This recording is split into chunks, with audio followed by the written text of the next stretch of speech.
export or to develop such data sets that can be used for further analysis in GIS, right? So next, I briefly divided my presentation into three components, starting from just an overview of satellite data sets. What are the satellites that normally we use? What are the fundamentals that belongs to remote sensing? Then some environmental monitoring components, how we can monitor environment using satellite data sets, and then what are the global initiatives right now, currently what Earth is doing for Earth observation. Next, starting from remote sensing, next, we all know this. We had numerous times these types of talks from Sir Jamil Kazmi.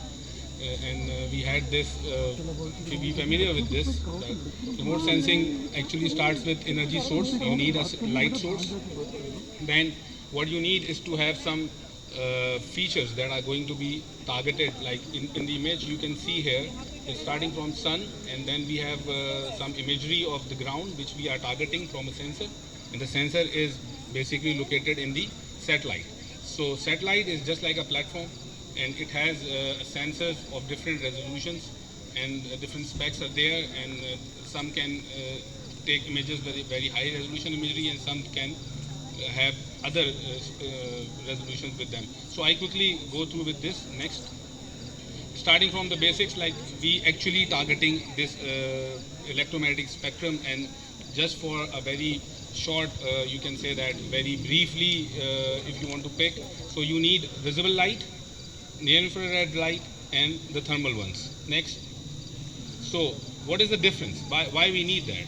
So we have visible light with us. We normally perform remote sensing in this, but what is the difference? Like in this picture, if you see on the left side, there are some areas which are shady. You cannot see here.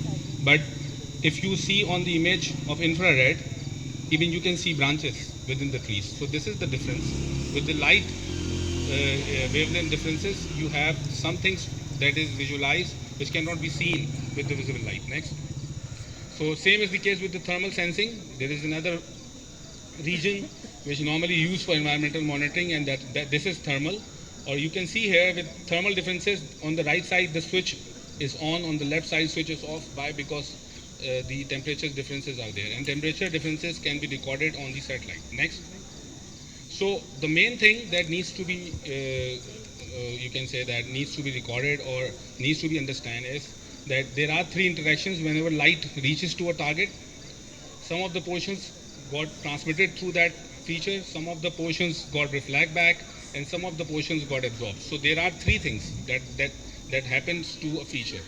If we combine all of three, we get the light that is coming from the sun. But in remote sensing, we focus to the reflected energy, because if something reflects back to the sensor, then we can record it. So we need reflection, and with reflection, actually we need this curve.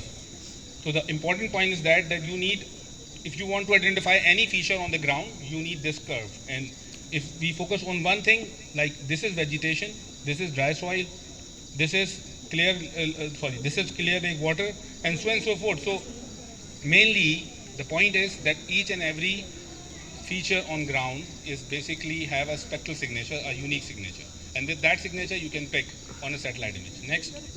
So satellite is not the only platform that we can perform remote sensing, but we have aeroplanes, we have UAVs, and we can use any of the platform to take pictures. Next.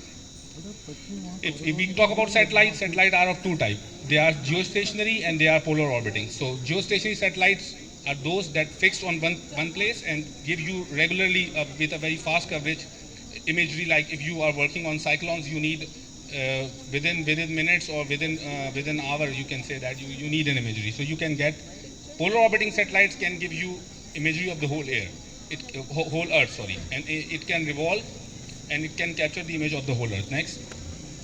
So there are some platforms. Next.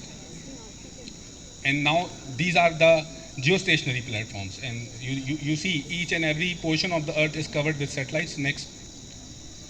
How satellite works? Next.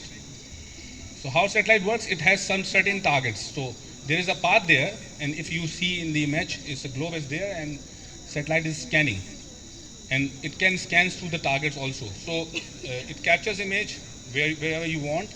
And important thing is that it can twist, it can have it can acquire image of a certain place with different angles. Next, next. So there are two types of sensors. Some use sun source. Next, some use their own source. So the imageries are certainly different. Next. So there is a difference of resolution. So I just briefly tell you that there are 4 resolutions. Starting from spatial resolution, there are sensors, and you can see here. If we have a coarser resolution image, we cannot see, but if we have high resolution image, we can see. So this is the difference, and this difference transferred into the outputs. Like the map is coarser on the right side, and the map is not has the details on the left side. Next. So this is about spectral resolution. So if we have different bands, you can see differently. Vegetation is appeared here, but you cannot see here. So this is the difference of wavelengths. So we have different spectral bands. Next. With different spectral bands, you can have next. You can see everything has own signature, and the signature can be captured with the depth of the bands. So as much bands you have in image, you can get as accurate the target. Next. Last thing, not the last presentation on my slide, but last resolution is basically radiometric. You have high resolution, you have spectral band, the single band image, but if the radiances are not there, next, so you cannot see. You see, this is the difference. So you need gray tones also, and gray tones means how much memory you give for an image to acquire. Next. I just quickly go through this environmental monitoring that in my satellite can help us in monitoring forest fire. You can see from the space the fire is there. Next, we can study cyclone, we can study flood on the right side, we can study earthquakes, we can check what are the damages, we can study the we can study agricultural landforms. Next, thermal temperatures, air. If we talk about air, so we can calculate how much ambient temperature. Next, throughout the air we can study. So we do not need that the data from PMD, but we can develop our own with the satellite. Next, this is about haze. Like if you are working on air pollution, so you can see here in Pakistan is on the right side. Haze is coming from on the right part on the eastern side. Next. So this is particulate matter. This area is not good in air quality, like Karachi right now are not having good quality, so you have high levels of particulate matter, can be calculated from satellite. Next. Now if we talk about water quality, we can work on that. You can see this is Kinshir Lake, our own lake. Karachi is having water from that. So what is the situation in terms of turbidity? You can have a picture. Next. For rivers you can do it. Next. And for the whole earth, this is the picture of the whole earth. So you can have sea surface temperature. Next. Thermal pollution in a river. If you have a river, it's a freshwater river, but if there is a pollution is coming, so you can differentiate with thermal data sets. Okay, this is the area from where the pollution is coming. Next, and you can do it throughout the air. All the 3 things are showing to you. Next, we can study the changes with the time on the water bodies. So how the water bodies changes with the time. You can see a lake is there in 1973, is dried out almost in 2001. Next. On life, this is the portion that I need to focus. Like for chlorophyll, you can see here satellite works very well, but we have another sensors. Right now you have the facility in your department, sir, has the platform with him, and he regularly acquires imagery. Next. So how we can work on that, we had a talk from ahead, but just to have a glimpses. Next. So deforestation can be studied. In 1989, the mangroves are there. Next, 2010 it gets weaker. Next, we can move to further with satellite data sets. Afforestation is there. Next, so you can see not only degradation, but the mangroves are also growing. Next. So these are some glimpses that we can study on mammals. We can study on birds, but how we can do that? So next, we can use imagery of UAVs, and with UAVs we can count trees. Next, and we can see animals also. Next, so you can see these are the elephants. Next, these are the goats. Next, buffaloes. next. So you can count them. Even you can see a crocodile there. So you have an image, and from that image you can see, okay, this is the diversity of life, and with you can say presence absence, you can develop the maps. Next.